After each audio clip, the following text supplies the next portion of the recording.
But we catching that too. No, like, okay, well, We haven't started. I really don't know what happened. Shit. Yeah. I really don't know. Because right now she was supposed to be cool, you know, with a liquidity provider and shit, but It's fine. Okay. Hey, it's sad. It's tough. It is what it is. Yeah. But we catching that. look, you can ask the question and I'll respond. Yeah. Like, honestly, Shem, I don't know what she's getting at. Yeah. I really don't know what she's getting at. But a lot of them are gonna go down that route, man. Right. Yo. Industry players. What's up? What's good? Yeah, we're in the building, guys. We back again with another episode of Industry Chats. We have a very interesting industry player who knows a lot of things on the other side of the game, behind the scenes. So I'm hoping today it's going to be very interesting. Yeah. How you guys doing? I'm good, guys. I'm good. Happy to be here. Fuck, it makes me feel. Yeah. Yeah, like shoot away. You guys tell me. You know, we're obviously here relaxed, chatting. Yeah. You guys ask me shit. Ask me shit. I think because a lot of people that are actually watching this probably don't know who you are. So probably you can introduce yourself and let us know who you are and what your role is as in the industry, because we're all industry players here, you know, on different levels. So maybe you can tell us how you're an industry player. Okay, well, look, I think for me, you know, I'm sort of like a guy who's in the background, because even if you go through my social media, you know, okay, there's a couple of photos here and there where you would see, okay, you know, it's something to do with trading. But then what I am, you know, some people call it a master IB, some people call it a business developer. So if I go back, you know, as to why I got to where I am right now and, you know, what happened to get me where I am right now is that obviously, you know, I started selling education. I worked for a company, Stock Market College. When I sold education with them, fuck it, I didn't even know what trading was. I was a good salesperson. Yeah. I was a good salesperson, and all I did was go out, book appointments. I actually went to go present to people face to face. So I'd call you over the phone and, you know, ask you a little, you know, probing questions that I know what you're gonna answer to. And then I said, look, let me teach you something. Let me come to your house. Let me give you a presentation, or let's meet somewhere. Let me present to you. And I used to sell the shit out of those courses. I think when I first started, it was like 17,800 Rand. And I just used to sell them left, right, and center. And then after a while, I realized, oh shit, you know, I'm bringing these guys, all of these clients, okay? They obviously paying for the course. I get, you know, my commission on that. And then, you know, obviously the money then goes into a trading account and they start trading. And back then the minimum was 5,000 Rand. So every client that I would bring, or every client that the company would bring, the minimum amount that they needed to have in the trading account was 5,000 Rand. So I sold the shit out of that. And then I realized, but then wait a second, you know, this 5,000 Rand, it's going to a broker somewhere. There's obviously trades that are being placed. Somewhere, somebody's making money. But I didn't know now. Then after a while, I realized, I went and I researched now, and I'm like, no, man, there's got to be. Then I came across the word introducing broker. IB. And I'm like, oh, shit. That's what's happening. So these guys have been getting all of these clients. They deposit money into their trading accounts. As these clients trade, and every single trade these clients do, they get money. And I'm like, but then let me cut the middleman out. Why can't I do that myself? You know, that's when now I became an IB. I started with JP Markets. I think they were still here near Randburg somewhere. What's it? Yeah, on William Nicole. Yeah, exactly. Yes, on William Nicole, yes. Yeah. I started as an IB with JP markets, things were going very, very well, man. Like, you know, again, guys, you know, apart from trading, you know, there's money obviously being made every time people trade. So some of the guys that you see out there, you would think that they're actually making money, but then it's not money, it's rebates. You know, they're actually making money from introducing clients to brokers, and then they post the withdrawal like it's profits payday every day. But then, you know, it's actually rebates. I mean, JP Markets was sensational, man. They paid very well. There were days, man, I would make like 20 grand a day, you know, in rebates. That was good until they shut down. And then when they shut down, you know, obviously, you know, you've just lost income. You know, you're depressed. You're like, fuck, where am I going to get money now again? And then, you know, there was Veracity Markets. So I went to Veracity Markets. I was not that active there because now, obviously, you know, I had sort of like lost the oomph, you know. And then after a while, I realized that, no, man, you know, I can actually get what happens now when I get other, you know, guys who come in and bring clients to these people. So I'm like, okay, let me negotiate with them. Let me bring you IBs. What are you going to pay me? You know, type of a thing. And then the whole master IB thing, you know, came into play. And then after a while, having been a master IB, you know, I went and I explored business development. So now, obviously, these brokers have got people working with them called business development executives or business development managers or what. And these guys get IBs, you know. And I'm like, okay, well, let me go try that. So I went and I worked with a company, Infinox. They were.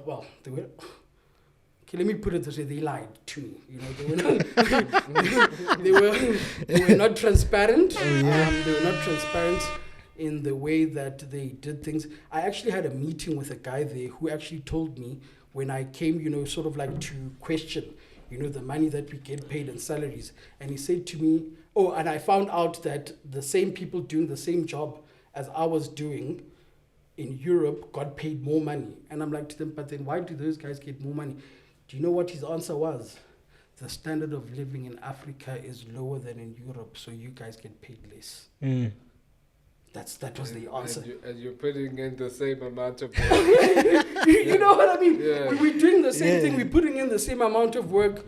And, you know, that was when I was like, you know what? Screw this, you know, like, let me go find something else, you know, let me go do something else. And then I realized that, you know what, I can actually just be a master IB, sit at home, you know, speak to guys who are traders or influencers in the industry. They bring in all of the clients, and, you know, I just coin it, you know, I get the commissions off of that.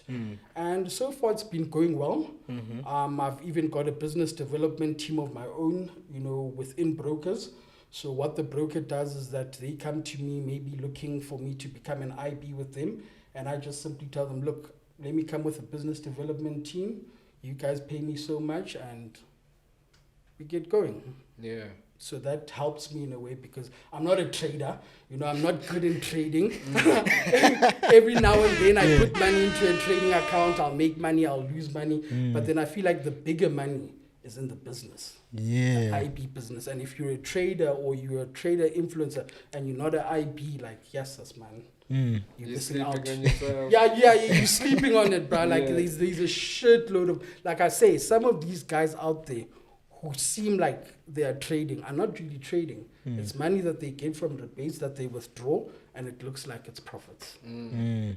So yeah, that's what I do. That's what I do. I'm a glorified IB. Yeah, it's funny actually. And I've seen this happen like at least 3 times where guys are landing with partnering with brokers, and obviously, you know, there's those side chats that you have with certain guys in the industry and all that, and then you see, obviously, you know, that trader now has a deal with the broker and is getting paid a retainer, and then next thing you know, that guy's posting out with retainers. They give them cars. Yeah, and but like next thing you know, they're posting a withdrawal. I'm like, nah, that was not from trading. Something's fishy. Something's fishy. So like, yeah, man, it happens. So, but like apart from that,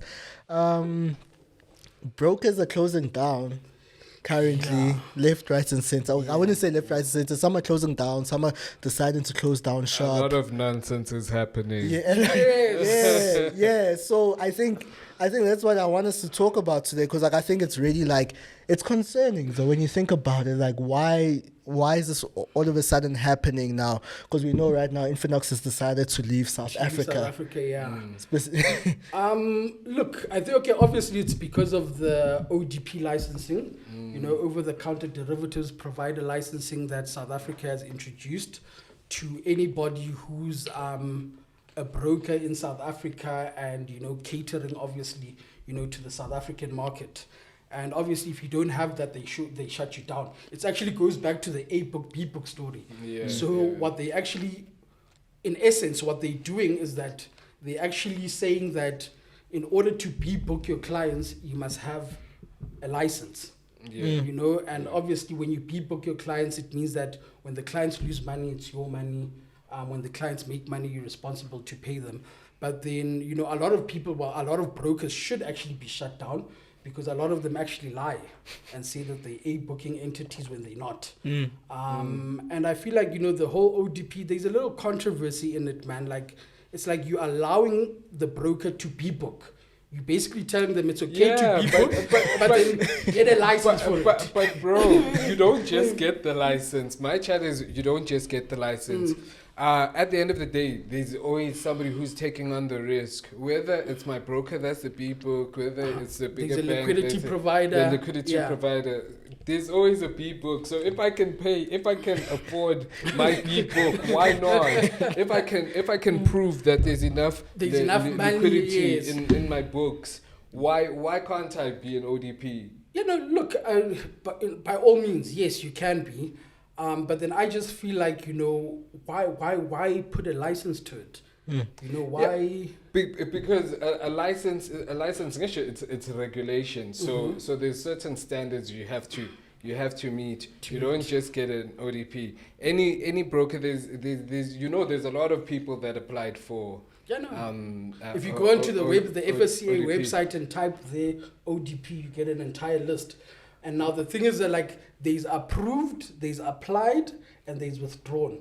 So when you get there, you see there's people that are applied and that you don't know what's gonna happen with them. And I guess the FSCA is playing their part in being like, okay, this is gonna happen regardless. We know people are always gonna want to be book, but then you should be running at a certain profitable scale to be able to be book. We can't just say a guy here started a broker. He says he's got 3 million rand in his bank account, and we give him a B book. It's like in Cyprus. Around 2015, right? I know to be a B book, they needed 14 million euros in their bank account. I think with the South African one, it's 9 million rand. Oh yeah. Well, there's a broker that I worked for. That was one of the first retail brokers to get an ODP license, quick trade. And I think he's something. It was 9 million rand or something like that you have to have in the account and all of that. And obviously, the brokers that are being shut down because they don't have this license. But then there's still brokers out there that are operating that don't have the license or have the license with a foreign company somewhere, and it's not the actual South African one. So what the FSCA has not made clear yet is if you are a foreign broker catering to South African clients, do you need an ODP license or not? Or the ODP license that you have in your country of origin, some of these brokers are claiming that their companies in Seychelles, Malta, Cyprus, and whatever not, but then there's no clear to say that, is that, ODP license that you've got from that country, valid in South Africa. And I think that the FSCA is dragging their feet, man. Like, a lot of these guys should be closed. Are we referring to the local guys or? Well, Just all the guys. Yeah, all the guys, man. If you're operating in the jurisdiction, then you should have an ODP once and for all. Yeah, all the guys, man. All the guys. I think that what the FSCA should have done, you know, instead of singling out people like JP Markets, Veracity, I know Solicitous FX as well was also closed down. Instead of singling out people, they should have just shut them all down. You know, and say that, okay, let's start from scratch. You know, let everybody apply. Whoever's not applied, they can't take in, clients. Let's start from scratch. Okay, Or not. What I say on this podcast must not be held against me. But nah, with the JP one, I feel like it was unfair. And then, like, with going for other specific ones, I guess they had a reason too, you know, because there's other local guys that have still been operating that they haven't shut down yet. Exactly. So that's what I'm saying. So the ones that they shut down, there was probably an immediate emergency. There's an immediate problem at hand. That's to why they had to shut them down. I feel, you know, probably it was beyond maybe even ODP chats at the time.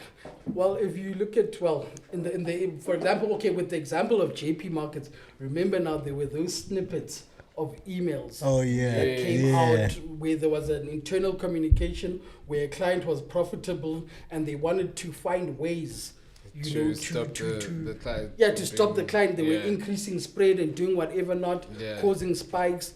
And you must remember as well that with a B book, okay, what they essentially allowing people to do when it comes to the whole B booking thing is that these people now will have control on the MetaTrader Manager terminal to actually cause spikes and do whatever it is that they want. Yes. And because they have a license now, I can't go back and say that, like the spread was too much or during a certain time the spread just became ridiculous, because they are allowed to do that because of a license that they now have. No, but that in its own is still also regulated.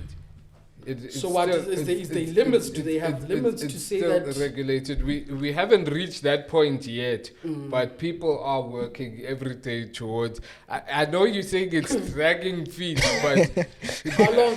Let me tell you something. Look at when JP Markets shut down, okay? Yeah. And only Veracity followed suit, from the big guys.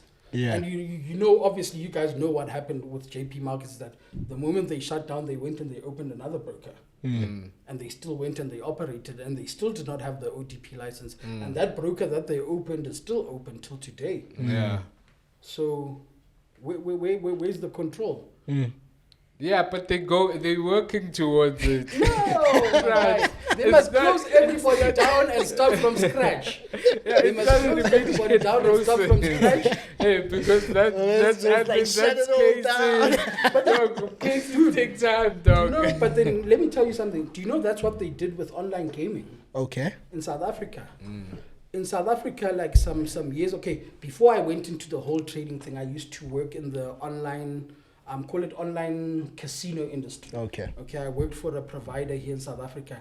And there was a time in South Africa where online gaming, what you see on Betway right now, of those slots and whatever, it was illegal. Okay. And what happened is that the South African government came to the realization that there was a shitload of money that was leaving the country unaccounted for. And when they started, doing research, they found that this money was going to companies in Malta and Seychelles, all of these tax haven countries type of a thing. And they shut it down completely. They said, look, from one day to the next, it stops right here. And then now it slowly started being reintroduced again. As you see right now, if you go on to Betway, you go into Hollywood Bets, you'll get slots and whatever.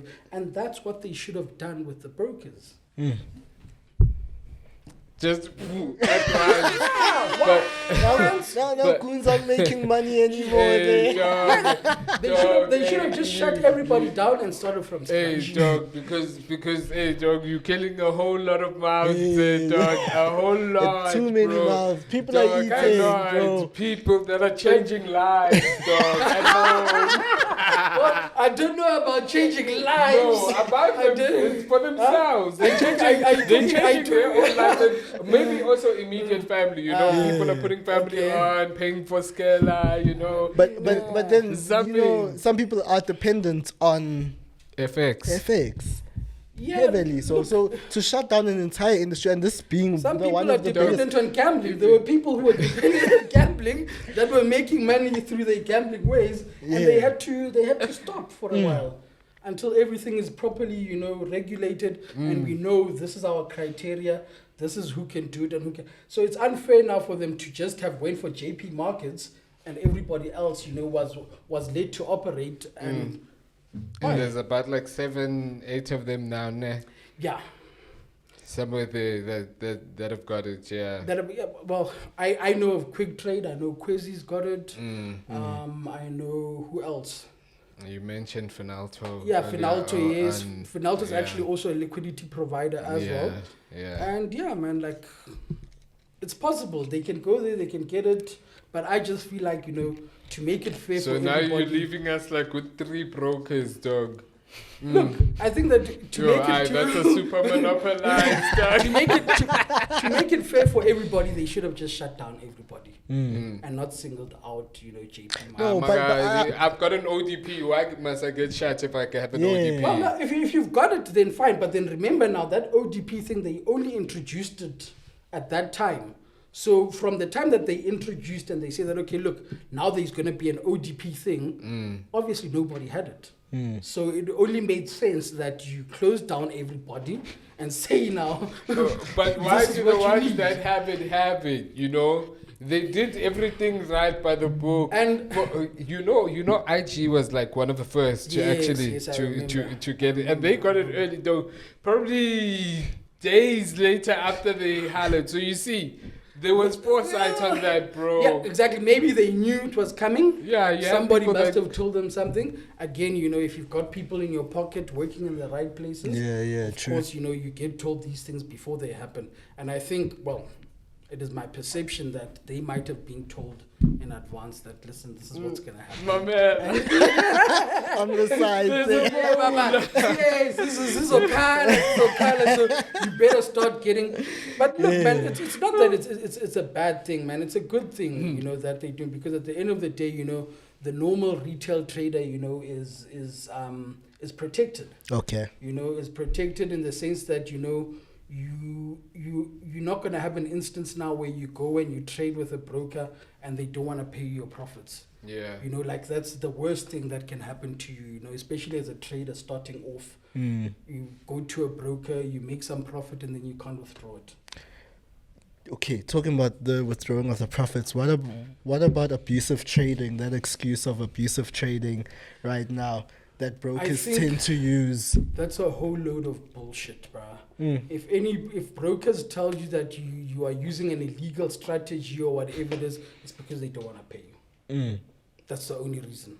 They don't, because at the end of the day, scalping is trading. Yeah. I mean, you see an opportunity, you take a trade, you close the trade, you've made profit. Why not pay it? And that's the difference now. If a broker, if a broker ever says that to you, okay, you must know that they will be booking you. Oh yeah. Because now they are worried about the losses that they That now they have to take, pay in yeah. to Yeah. you. That a broker who's a A-book doesn't care about that shit. Okay. Because they've got a liquidity provider, they pay for the withdrawals. So now, like, why, if you look at it, brokers who allow scalping are genuine A-booking brokers.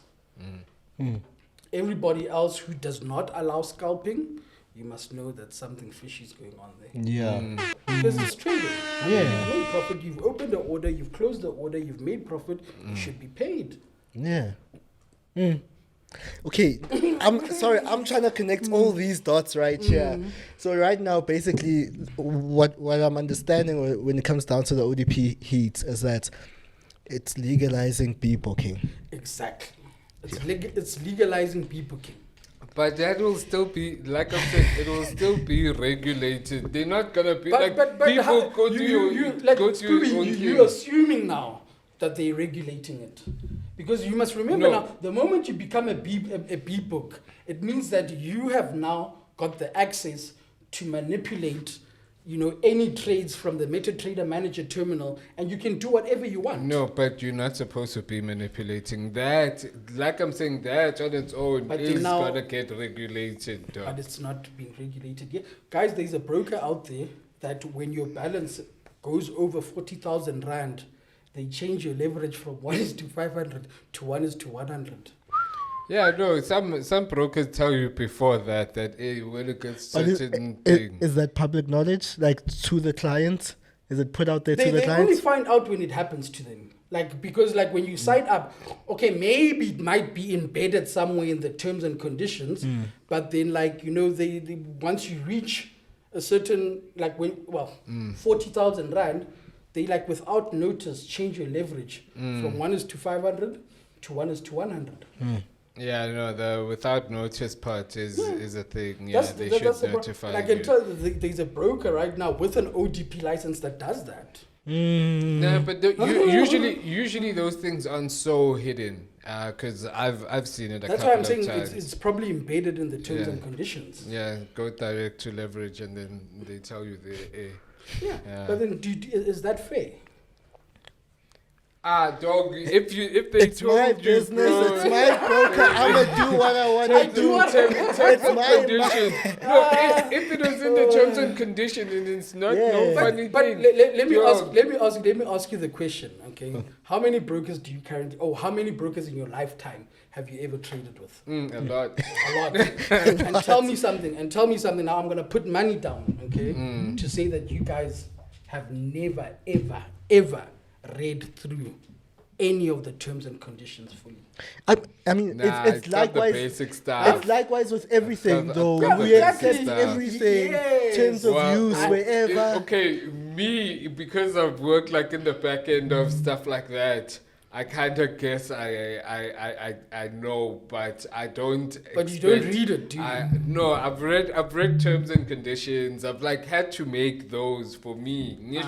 I need to be protected. Of course. I do all the right things, so I had to read through entire contracts and whatnot. So now I just have a habit of looking at what the leverage is, especially if they giving me a super high leverage. Now it's 1,000 leverage. Yeah. I must know that when do they start reducing that leverage? Because I had a friend who also experienced this, but this was in what dollars. broker?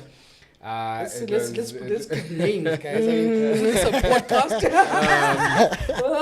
I feel like people are gonna be like, "What Tifia?" Yes, Tifia. It was some Foreign broker. Yeah. Around 2018. And he took an account from probably about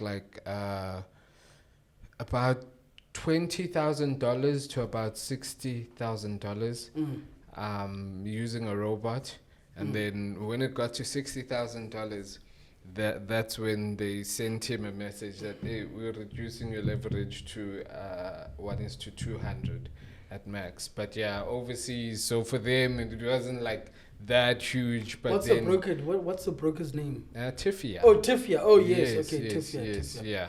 So Okay. so you see, It's they a have practice, but then- they have deeper pockets because that's US. But then it's a practice. But then the question now becomes: is it fair? Yeah, because How is it fair, bro? It's I'm running leverage. You're not entitled to leverage. They could say 1:1 leverage. But Then I go trading somewhere you're else. I go trading with someone retail else. leverage. Who's going to give me 1:500? Yeah, Look, it depends where they stop you, but there's a certain point where everyone will stop you. If you're trading certain volumes, do you understand But where again- you're trading 10 billion contracts? Here's my Yeah, question. Here's my question. Don't for even you. talking lot sizes Is anymore. it fair? Yes or no? Then you might as well be a liquidity provider if as a retail you're no longer retail. If let's just say from 100,000 I'm I can't give you so much leverage, I know what's going on, then you I can't really say you But then retail the thing is that me personally, I think that it's unfair, because if you look at it at the end of the day, brokers are like casinos, guys. These things are there so that people, the normal retail trader goes out there and they lose their money. They run like a casino. The house always wins. If you look at it right now, I mean, like percentage-wise or statistics, it's only really about maybe 5% or even less people who are actually, you know, consistently making profit throughout the whole time that they are trading. Otherwise, everybody else is donating. Yeah, true. So they should be money to pay people. That's why prop firms. Prop chowing firms. money. Prop firms, actually, They're on the rise. Lately, all I see on YouTube, prop firm. bro. It's the new thing. I was sitting with another YouTuber the other day. He was literally saying that, bro, every time he puts prop firm in his title, he gets views. And thing is, I don't know, bro, did I send you that video about that journalist? I didn't actually send you. Okay, so there's this, the prop journalist or whatever he calls himself. So he went and did research on prop firms. And essentially, he was just looking at the numbers, the breakdown. Obviously, he's doing investigative journalism, right? Yeah. So he's like, yo, actually, 95% of people in prop firms ain't making money. 3% of people are actually making money there. This was at a specific prop firm. I think it was a MFF, something like that, whatnot. So it's specific prop firm. Now there's gang prop firms. Now you understand that business model right there. Bro, we can open up a prop firm right now. And all we need to be concerned about is paying the people who are making money.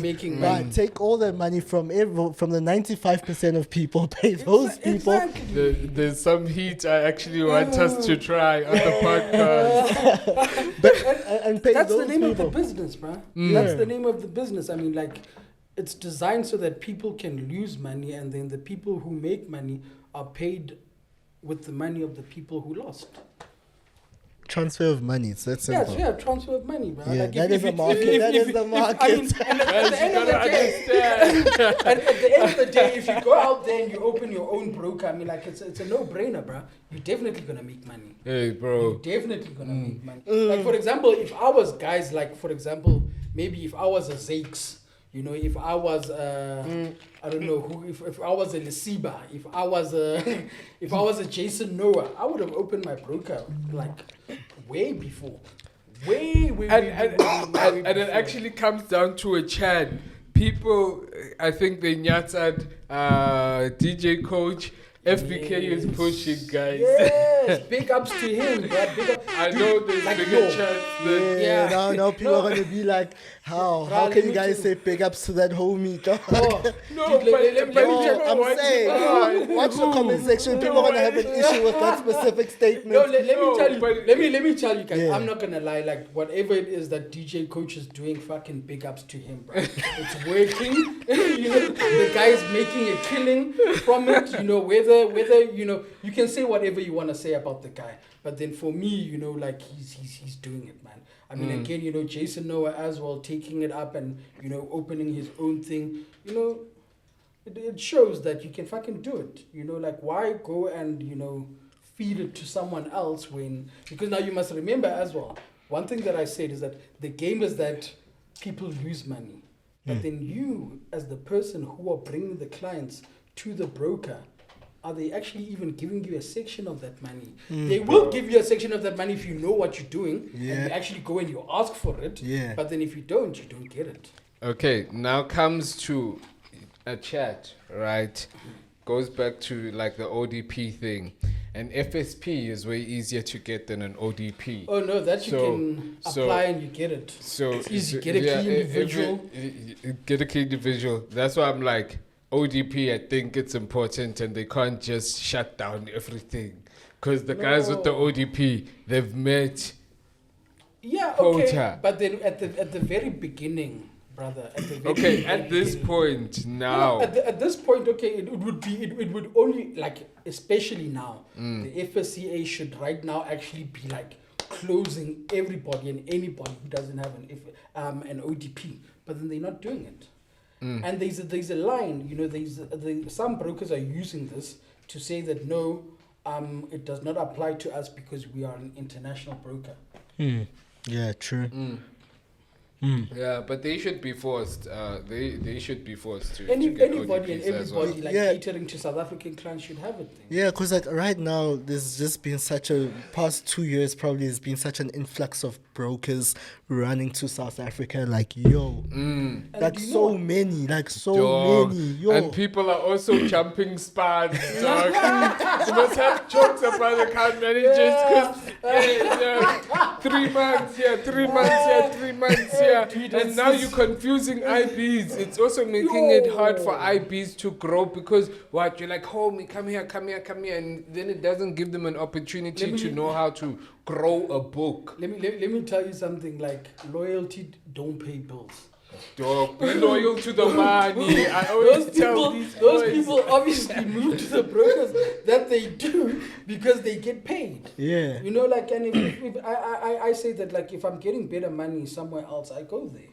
You know, but then obviously, you know, for me, for example, as a master IB, you know, there's certain conditions that you have to meet in order for me to say that, okay, look, I'm going to work with you. So I also like, you know, as much as, you know, I want money, but then I want the people who are going to use your product to be happy.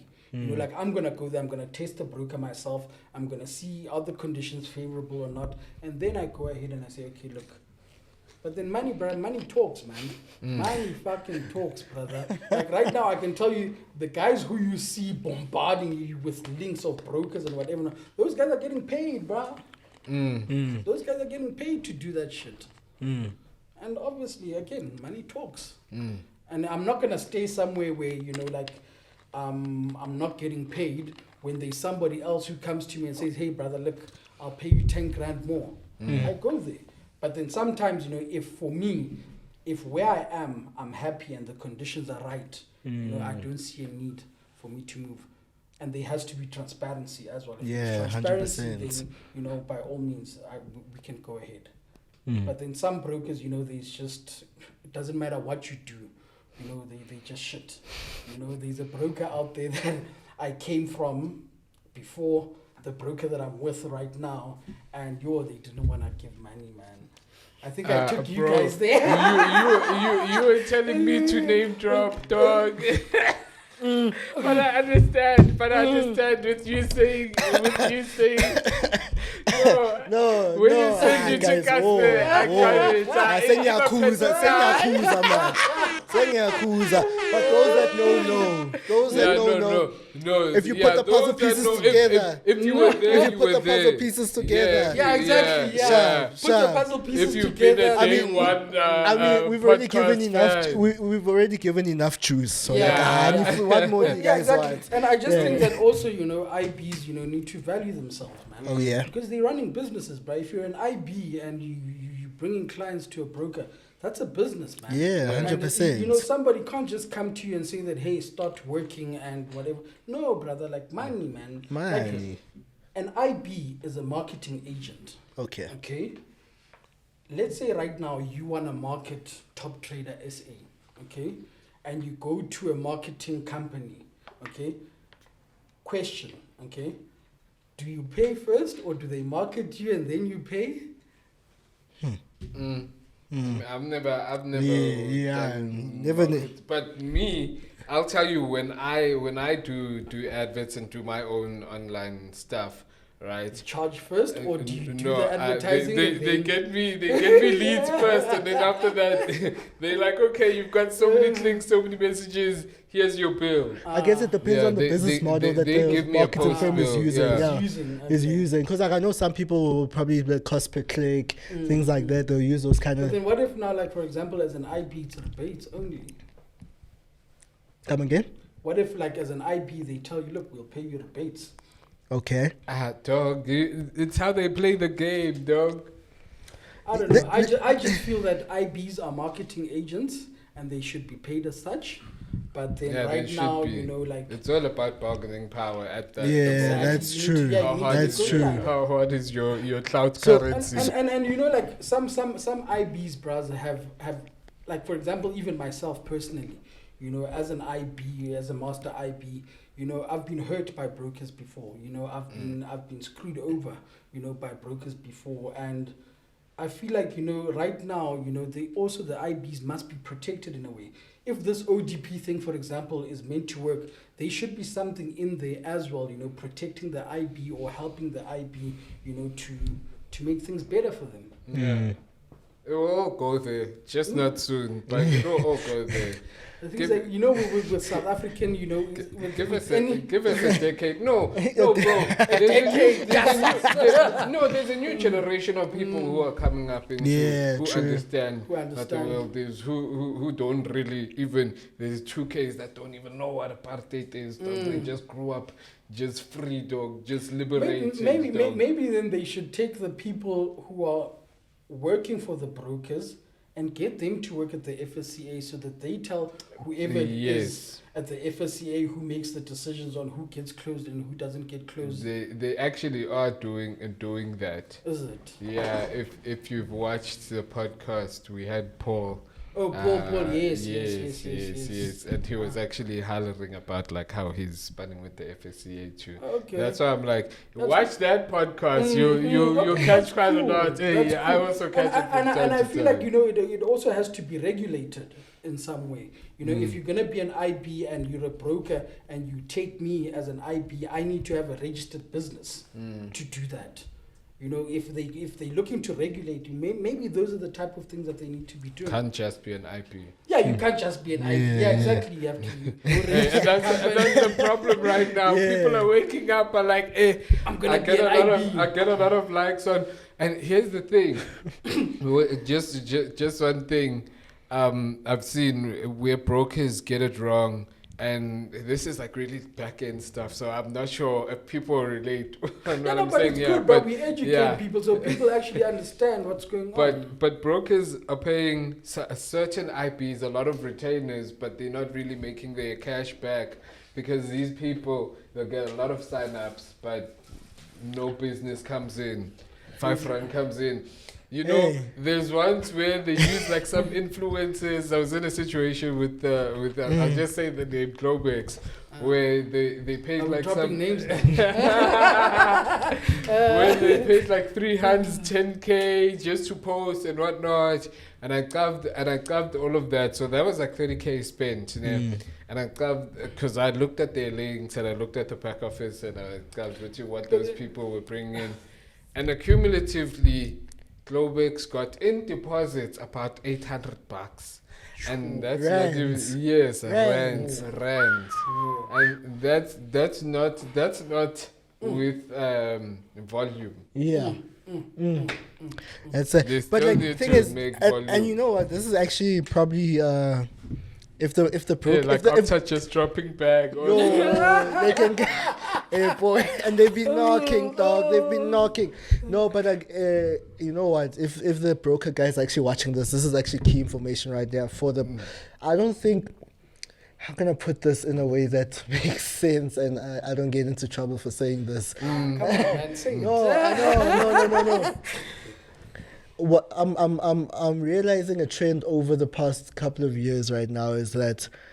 Yeah, people want to get paid, but the quality of clients they're bringing in aren't as they used to be. Actually, yeah, actually, because that's actually used to. Exactly. Let me tell you something. I've actually been in an instance where I acquired a guy as an IB for a certain broker. Now, this guy back in the day used to be, the shit. He was a powerhouse name. And he came to the broker and he brought nothing.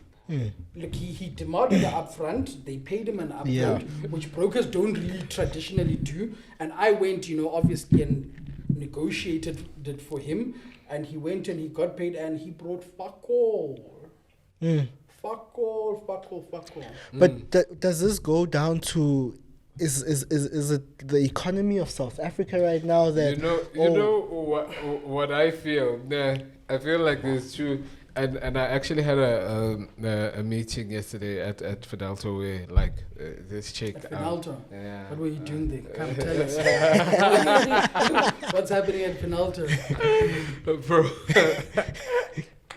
And basically, I was talking about he knows my question. I'm getting there. I'm getting there. No, but the minimum deposit there is actually $80. It was $100 before, versus like XM or even $10. You start Oh trading. no, like with some them. brokers like take You even know? 10 rand. Man. Yes, Like bro. quick trade takes 10 rand. Oh yeah. You know, You can put 10 rand in there, and you're And- not gonna be able to open a trade, but then you know they'll they'll keep take your your 10 money. rand for you. Keep it safe. No, Keep yes, it they'll safe. take your money, and then when you withdraw, they charge you 10 rand. Really? Yeah, when you, hey, Baba, hey. Well, I've already said the name, but then they charge you 10 rand to withdraw. To withdraw your money, they charge you 10 rand. Like when you withdraw It's like rebates. pay for us. Yeah. When you withdraw rebates, they Yeah. charge you 10 rand. Okay, but again, it's not the worst thing in the world, right? It's not the worst. not the worst, I mean- I've had worse. Yeah. So at least if you're paying back to be in ZA and I'm requesting in ZA and you're giving me minus 10 rand, then I'm cool. You're Because cool. sometimes you do an international withdrawal, Yeah, bruh. you pull Skrill, about 7,000 US. Tell Hey, you. no, let me tell you what happened with me Skrill. and Skrill. Yeah. I think it was I But was they paid people back. I don't know if you saw that email. Did you that? get your Get- money?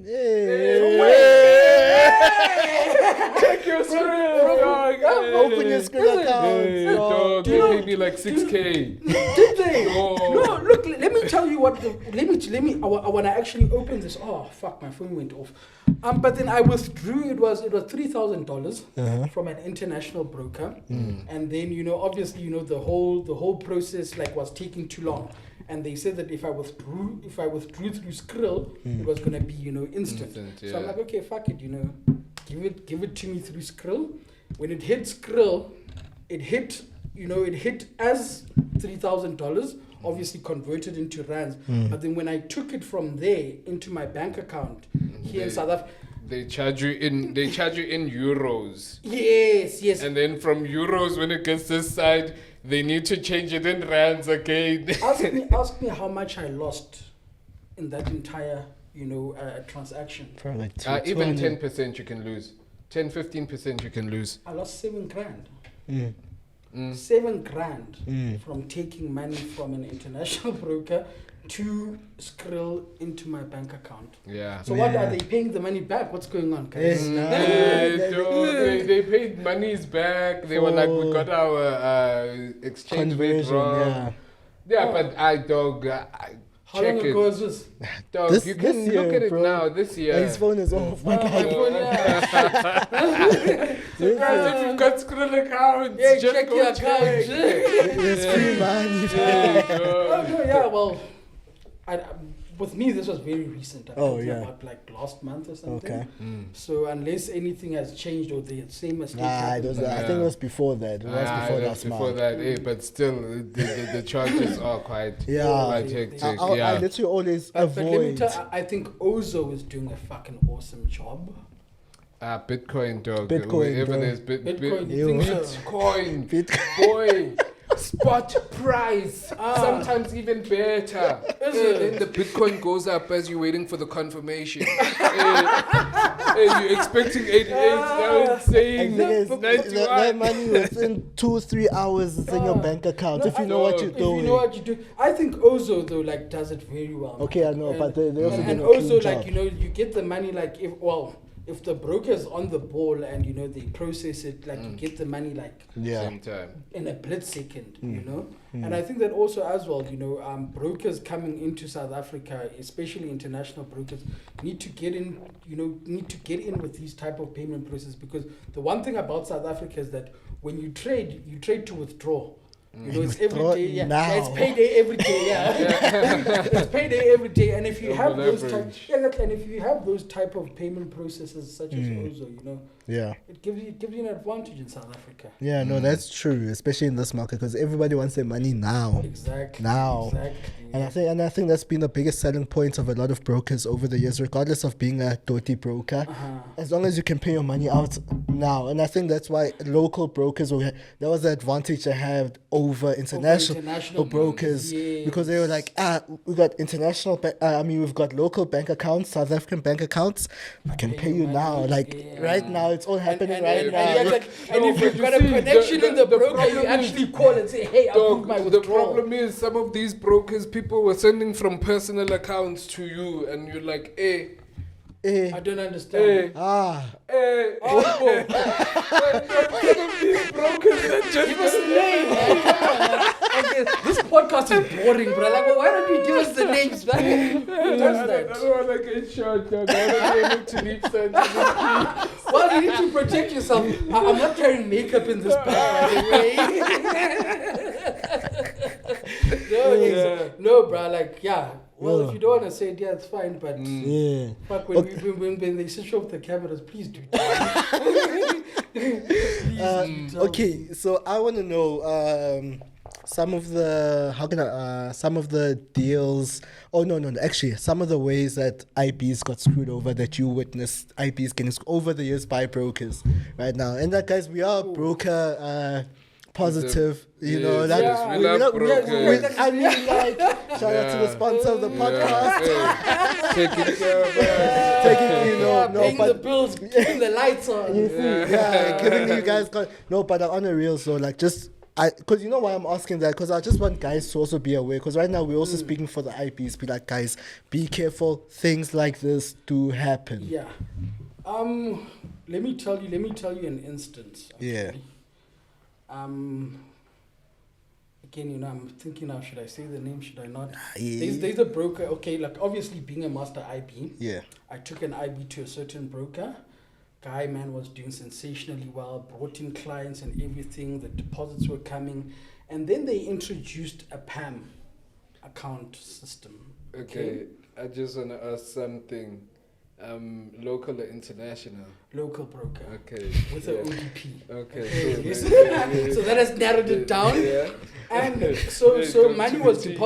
deposited into the PAM account. So this guy goes out there and, you know, he starts trading and everything, only to find out, you know, at the end of the day, okay, obviously, like, well, the deposits were put into the PAM account, the guy traded and he lost the money.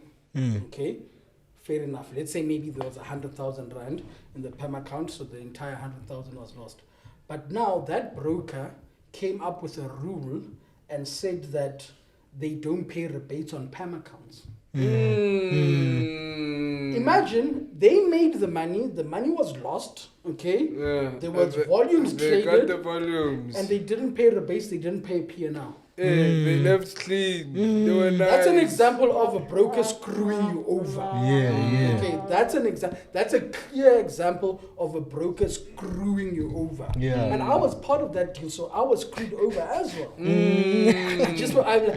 itching to say the name, But you narrowed it they know down. who they are. Yeah, They know who yeah, they are. They know. yeah. So like that's an instance of someone being screwed over.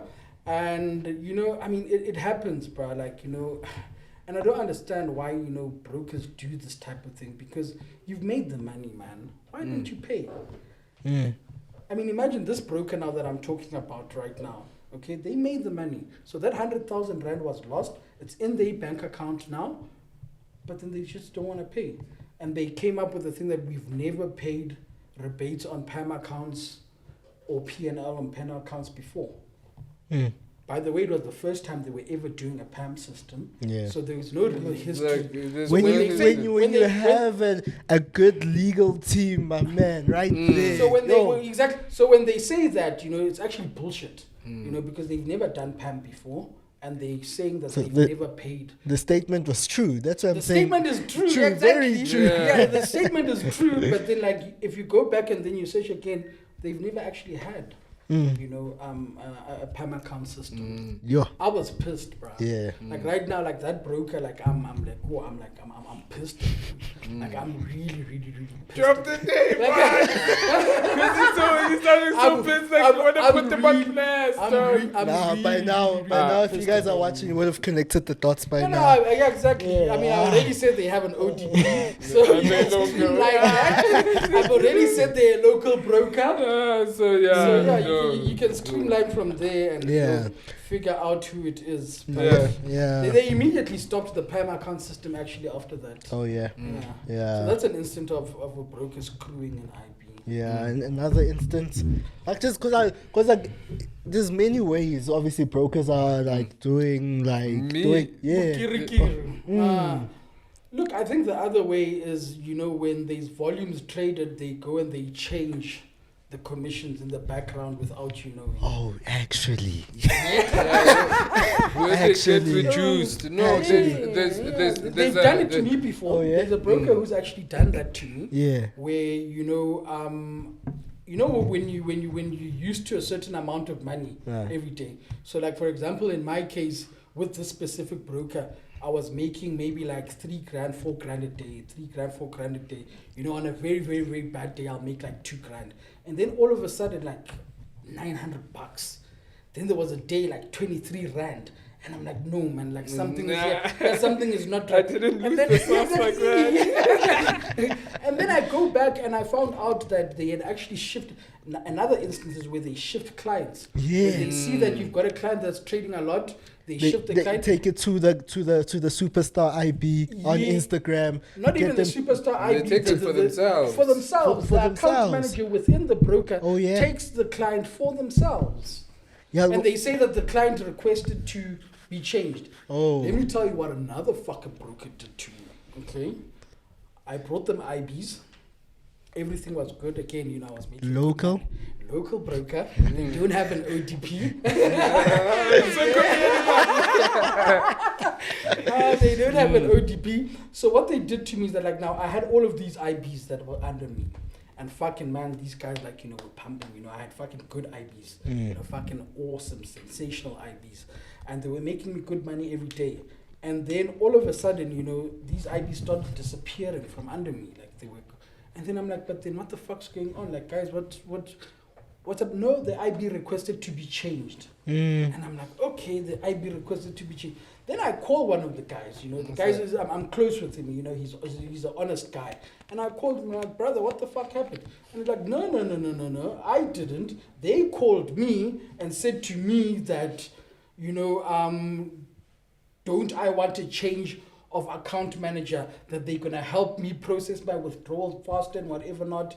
And just like that, business lost. Yeah. So there's a lot of things, man, that they do. Like I think also as well, like they put up the IBs against the account managers. And even for someone working at a broker, it's rough. The boss hit me up. It's like, has this person been helped? Because I was hot that season. Deposits are landing. You see. It's too crazy, and I want to get into why I think quality deposits have dropped. Okay. I was thinking about it yesterday. Like I said, the Finalto meeting. But no. But thing is, never got to tell us what's happening with Finalto. I think that month, my net deposit. So you see this deposits or whatnot. Yeah. Was one deposits minus withdrawals. It was like 1.3 bar. Yeah. So now, when he was supposed to get the commission, because obviously the higher your net, they also pay you more money. Yeah, it's levels. So now when this guy had to get paid, the boss was finding out from me that, hey, did this guy help you or what? Because he was trying to justify not paying him the commissions. And this was my account manager at the time. So even to account managers, stuff like this happens. Yeah. They do it, man. They do it. I think that it's also cuck that they do that. The game is crazy. It's cuck that they do that, especially for somebody who's a master IB, I think it's cuck, man. I think between them, fuck it, they can do it, if it's internal and they one account manager to another, yes, it's cool. But then as a master IB, like, what the fuck? Obviously that person on the other side, they can say anything. Like, I know Ayanda is just a normal IB like you. Come on, switch up to premium. I'll give you premium service. Type of a thing. Yeah. So yeah, man, like IBs get screwed over, in a lot of ways, man. Like, there's another broker as well that screwed over another IB of mine. Local, international. Oh, local. I got you understand at home. Okay, no, No. This instance, guys, no, it was an international broker. Okay. It was an international broker. And they said to him, you know what, bring so much deposits first, and then we're gonna pay you X. And he brought the deposits, and when it was time to pay, Shona Bavela. And he eventually gave up on it. But I feel like with this person, because here's the thing. I think when people start doing something like a CPA deal, they gotta understand that T's and C's. No. In this case, man, like look, I was not part of the deal, but then obviously the guy had been my IB at another broker, so he was able to explain to me, even before he did the deal, that shit, man, this is what happened. By the way, the broker that I'm talking about, the logo is black. Okay, it's got a black background. The writing is white, okay, and it's got I already know where you're going. Okay, if you know where I'm going on, I'm sure the viewers also know where I'm going. In Catherine West, right? On west. I don't know where they are. I think we're going too much now. No, but there's a part in the in that corner west building just next to the. I don't know. There's about seven guys in the building. No, there's seven guys in the building. So that just gives us about like 7 people. I don't know what you're talking about. I think we're in that building. I can neither deny nor confirm. Okay. I'm not gonna deny or confirm. I was about to say the brokers in that building would be like, is it there? But let's leave it. Let's leave it, No. So that broker did that to that guy, and just like that, again, it's an instance where the broker has made money and they just don't want to pay. Like, what the fuck? Yeah. And I can tell you something, man, the IB business is sensational, man. If you get a broker that you can trust. Yeah, true. Whether it's local or international, if you can get a broker that you can trust. Yeah. That can, set up good trading conditions for your clients, pay you well as well. And remember, some of the things these brokers are not going to tell you, and you have to ask. You need to know. It's like, for example, there's certain things that you can get from them that if you don't ask, you won't be given. True. Type of a thing. Yeah, but also at the same time, you can't just be whoever and ask. So the people again, that's exactly. That yes. as well. Like, I can't just come there and be like, hey, put in give the me years this type of a thing. Yeah. But if you ask, man, like most of the time you'll get. Most of the time, obviously, if you bring the numbers, then it makes sense. You can keep asking. If you bring in the numbers, you can keep asking. Yeah, brother, like, trust me, man, there's guys out there who are getting paid. Hella paid. Hella paid. Who are getting paid, man. That's how we like cars and houses. Where are they getting the cars? Apparently, you know where they're getting the cars. Yeah. You said you know where they're getting the cars cheap. Well, look, so some of them, it's part of deals that they do with the brokers. Yeah. Obviously, the broker will give them a car and... Yeah. I've also been offered a car. Yeah, exactly. You see, so it's not a secret.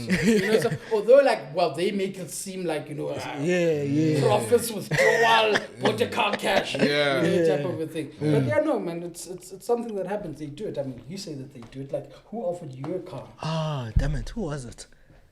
Let's leave it like that. I know. No, thing is, I only remember the gent's name, and I want to put him on blast like that because it was private chat. Yeah, and it's just out of respect. But I felt I was like, "What's your dream car?" I had it. He's like, "I can get it for you." Ooh, nice. But I was just like, you know what? It is then again business again. At the end of the day, you also got to consider the people that you are representing as well. Actually, you would have been catching the short end of the stick. How much they were gonna pay for the car versus how much they should you be making now. You see. So some of them get the short end of the stick. I mean, like, I've seen some of them, just promote brokers without a link or whatever it is. Yeah. And obviously they're getting paid, on a monthly basis for whatever it is that they're doing. Yeah. And I think that, they get the short end of the stick because they don't really know what's happening, in the background. Most of these guys who are traders out there, like, actually don't really know what is going on in the background. Yeah. There's a lot of shit that goes on in the background, and a shitload of money is being made, man. A shitload of money. Gangster fucking money is being made. And I Yeah. think that if you can talk your way, obviously you get what you're worth. Yeah, no, that's true. So what's the most ridiculous retainer offer you've heard being offered to an IB?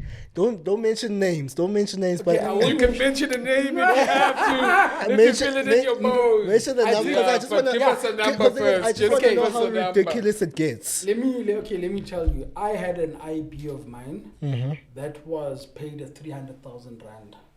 Retainer up front. Upfront, yeah. Before he worked, he was paid 300 grand. So yeah, it happens, man.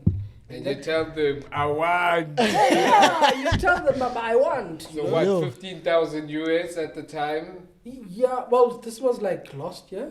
Oh yeah. So even now, about Yeah. 15,000 US. About 15,000 euros. Okay, but there was an upfront payment. Yeah, It there was, was an was it a upfront one-time payment or was it recurring payments? It was a once-off payment. Yeah. Get the- And we'll see I mean, how like- it will work. I mean, guys, like, if you speak to some of these guys, man, like, trust me, like, if you go and you speak to an account manager, you should hear some of the offers or some of the requests Oh yeah. that come from these guys. These guys asking for 100 grand up front, 50 grand up front, 20 grand up front. And I think the days are numbered actually for that.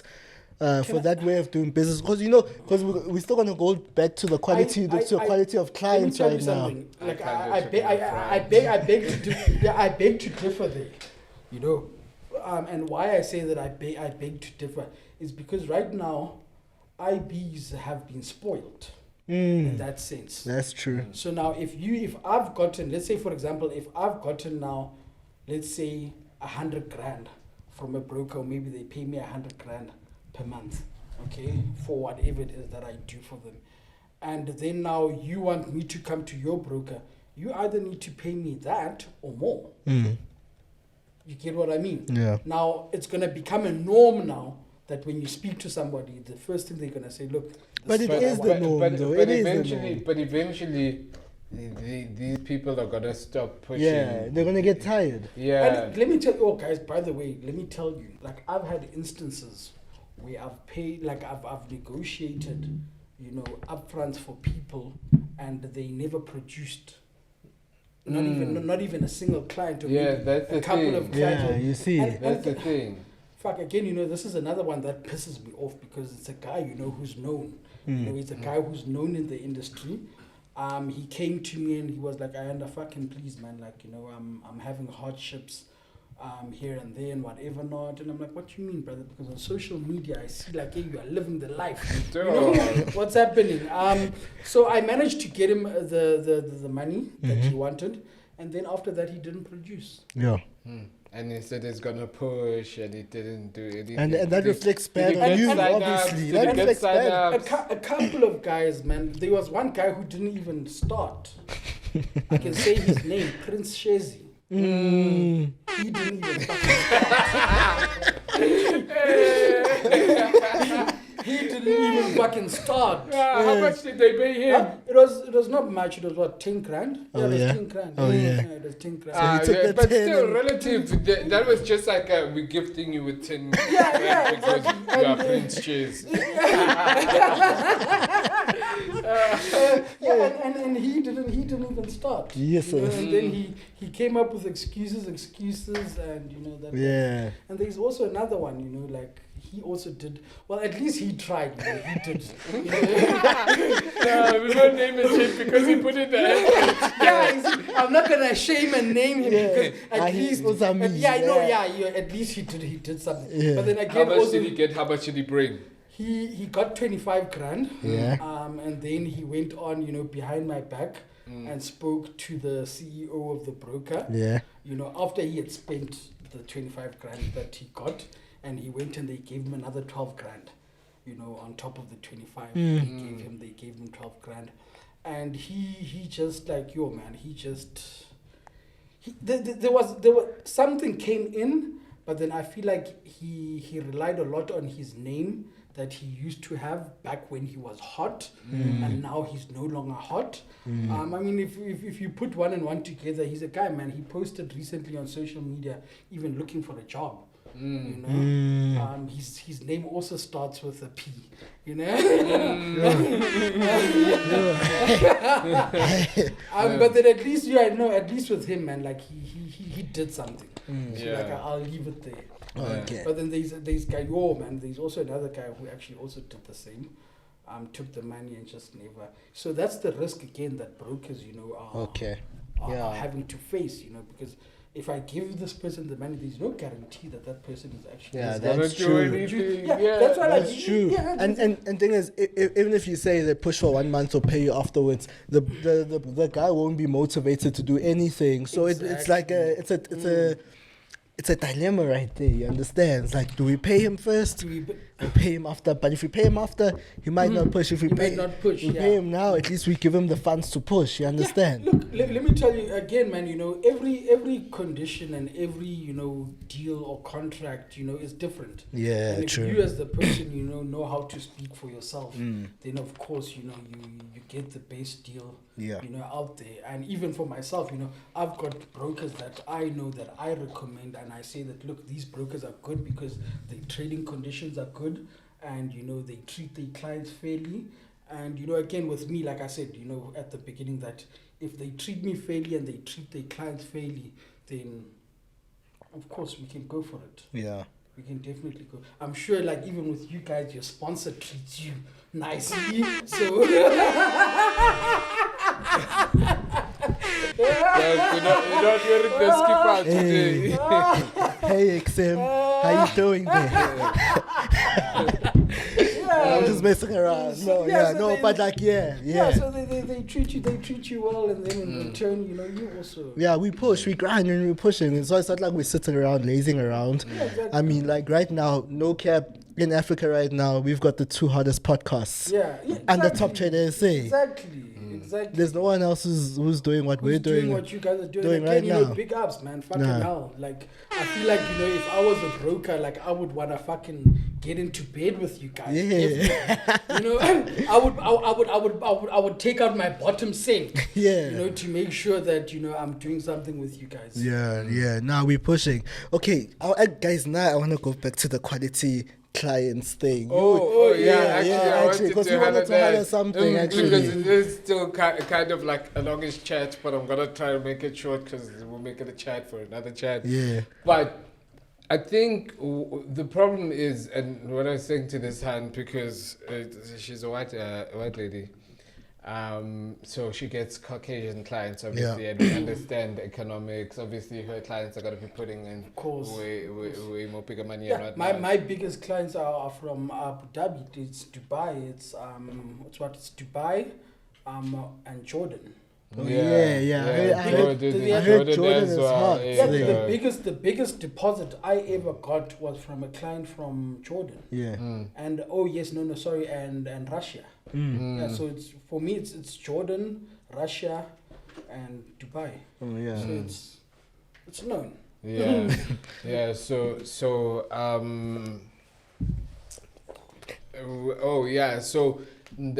I think another problem that has happened that Forex came in, and then there were a lot of Forex scams. People were paying 20,000 for baby pips. What's the one that Sandy Leshes used to do? GFI. Like, I heard that GFI was charging like 60 grand at some point. Yeah, they just kept on looted, going dog. up, They came with a mission. And literally baby pips. Yeah. Like word for word, baby pips. Word for word, copy paste. Not even an Zama to copy paste. Baby pips, and there was that phase as well, and then people were losing monies because they were giving other people money to trade for them. Guys, that's like the dumbest shit you can ever do, man. Giving somebody your money to trade for you. But I think I've done it before. right? My account got blown, bruh. Like I remember, like I'm gonna say the name. I gave 25 grand to Chartist. Oh yeah. And he blew the account and said that he was gonna pay me back, and that was the last I ever. That was the last. Yeah. No, so now we had that phase, and you obviously experienced that, and also you and your JP Markets days when you were getting of course. big Look, deposits, I've right? And I can confess as well, to say that look, it's very tempting. People do it, but then like, how dumb can you be, man, to give somebody your money to unless if that person you guys have an agreement and you say, buddy, listen, we're gonna try and whatever, but then these guys come with guarantees, man. Yeah, that we're Hey, gonna do this thing. Yeah. There's never a guarantee, man. But then like I've done it for people before, where we've made money, we've lost money and whatever not, but then like I came to think about it that as an individual, why do that if you can actually go and learn and do it yourself, and you lose your own money yourself, and then nobody to be mad at. But yourself. Yeah, that really doesn't hurt. There was also another guy who took money from somebody that I had referred him to, 100 grand, and he blew the money. Kaya Mdleche. Who's that? I don't know. From Richards Bay. Yeah. So I had a client. So obviously, like I said, my trading skill, is it's taking. And then I make money sometimes.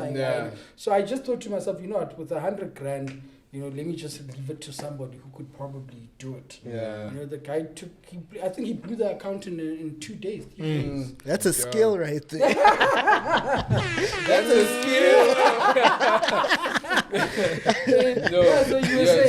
So like I'm saying, that whole phase came in of people like just blowing people's undercase or what, and then people got scared of that, and then we had the Bitcoin shenanigans come in. Pipcoin? What's it? What is the one? Yeah, I more think it's Bitcoin, but just crypto in general. It shook people, because people were just putting in monies, not knowing what's going on, and also getting Bitcoin scams and all of that. No, let me tell you, I lost money with BitClub Network and Mining City.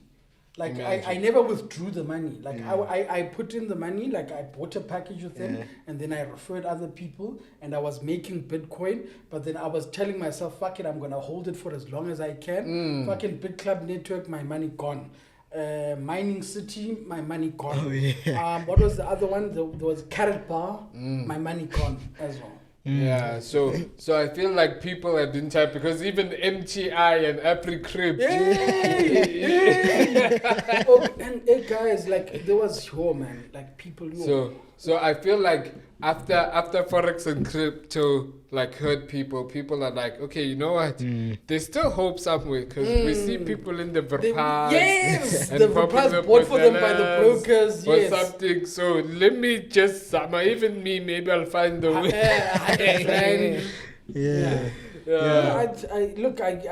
I can agree with you to a certain extent, to say that now those are the type of clients that we get, because even me, like back in my JP Markets day, do you know that my minimum deposit was 10 grand? And people were landing with 10 grand. It was so simple, dog. Yeah, it was simple, man. Like back then it was easy, bro. Dog, getting 200K was not. It was easy, bro. Like I had a guy deposit $250,000 once, bro. My biggest deposit was 4 million.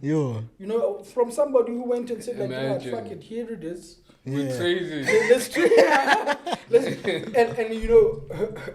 Let me not say like, okay, the person lost the money. Okay. Like the guy, for example, the guy who put in 4 million. Yeah. Like I think from the 4 million must have lost like 2 point something and then withdrew.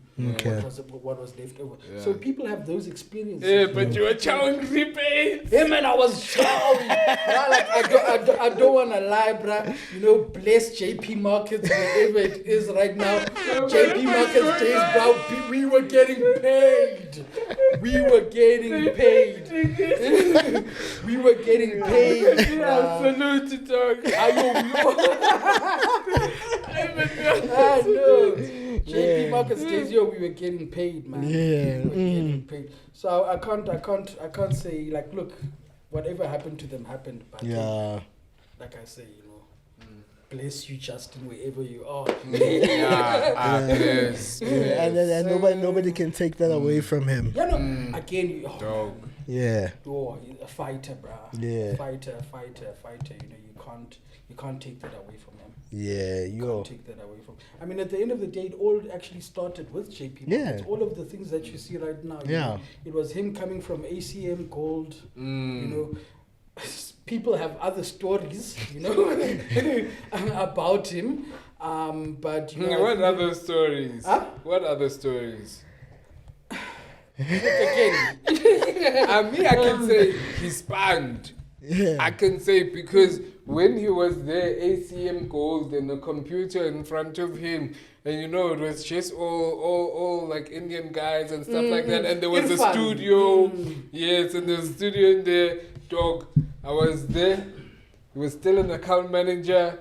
He was like, "Hey, dog, you want some so hot you were at chocolate?" ACM Gold as well. Yeah, that's why I started this So you whole started- trading thing. yes, But I wasn't an IB at the time. But like I was. My IB journey almost started with ACM Gold because I remember they were in the same building as CM Trading. Like the first time I ever really became an IB, like the first registration, it was with CM Trading, and then after that, JP Markets came along, and I was like, oh, things are better here. But there's actually beta in between JP Markets happening because Justin pushed a lot as an IB for beta. Yeah, no, that's why I'm saying, man, respect the guy, man. Like, I mean, he pushed. Most He's of the banned. most of the people who are out there right now came from him. Yeah. Some of the people who are having brokers right now are having brokers from having come and from being taught by dog. him. So like big ups to him. I mean, like he's a clear industry leader. Yeah, 100%, when it comes to that, because all of the brokers, like the brokers that you get local right now, Justin somewhere had something to do. Okay. Why you laughing? Now just wrapping it up. Yeah, we're gonna wrap it up. Just wrapping it up. Do you think there's anybody locally who's ever gonna do it like him again? Do you think there's any brand that will ever do it like that? Because even like we're talking about, we gotta play interaction. We gotta consider that we're talking about quality of deposits as well. People are fucking. I think that time for me. I think that time is over. Yeah, I think it was like a unicorn. He's a unicorn. Yeah, he's a unicorn. Yeah, man. Yeah. What a way to Like, put it.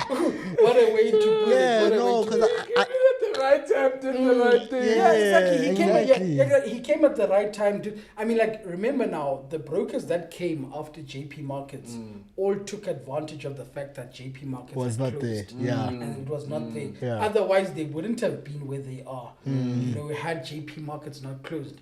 So for them, it was because JP Markets closed, they were And able. they're like, hey, Let's do the business. And going back to your question, man, I don't think there's anybody out there who's ever gonna do it the way that he did it. No. No, there's Yeah, it was only Javelin that had a chance, but he slept. Yeah, Well, I don't wanna say he I think slept. also His hustle there's was a Jabulani different. Ngobo, there was a Sandile Shezi, there was a Prince Mazibuko, there was there's a lot of them. There was a Sianda Blood. Yeah, I've got a Nah, we need to question. that's the thing around two enzima. Hey guys, like when quick punch I've been around, man. Like I've been around. Like people have done some Yeah. some heartbreaking stuff. Like emotionally, I am not alright. Because of the things that have happened to me in the industry, man. Like, and even those the blowing of accounts, man. It happened to me like a number of times, man. Like not once, but yeah. Here I am. I'm still here. Still standing. I'm fighting. Yeah. I've seen Getting another your side. back. Yeah, exactly. I've seen another side to the industry where I can make money.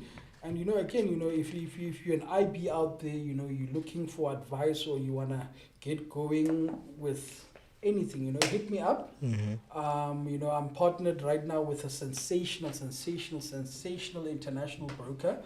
And, you know, I feel like I'm going to be doing big things with them. And guys, if you're looking for the deal, hit me up. Looking for bag. Contact me. Yeah. Reach out in the description. Put my Insta handle here. My Instagram handle there. Rolex $pay. AP. Yeah. $pay. Please, guys, hit me up. You know. $pay. Yeah, let's make some money, man. That was my trading. You know, $pay. You know, like I got given it to a guy who was the trainer at JP Markets in Mhlengi. Okay. Mhlengi said, man, let me call you $pay. You know, so even still now, some people call me dollar, but bro, it's do just you know where Lunga is by any chance? Lunga Mabuza. Lunga Mabuza. Oh, No. but that's an off the record chat. We'll get to it. Guys, shut that. I know a couple of Lungas, but yeah. All right, guys. If you want the deal, don't forget. If you want a deal, hit me up. And he'll tell you way more than hitting on these cameras. All right, guys. Shout out. See you guys same time, same place next week. Thank And you. we out.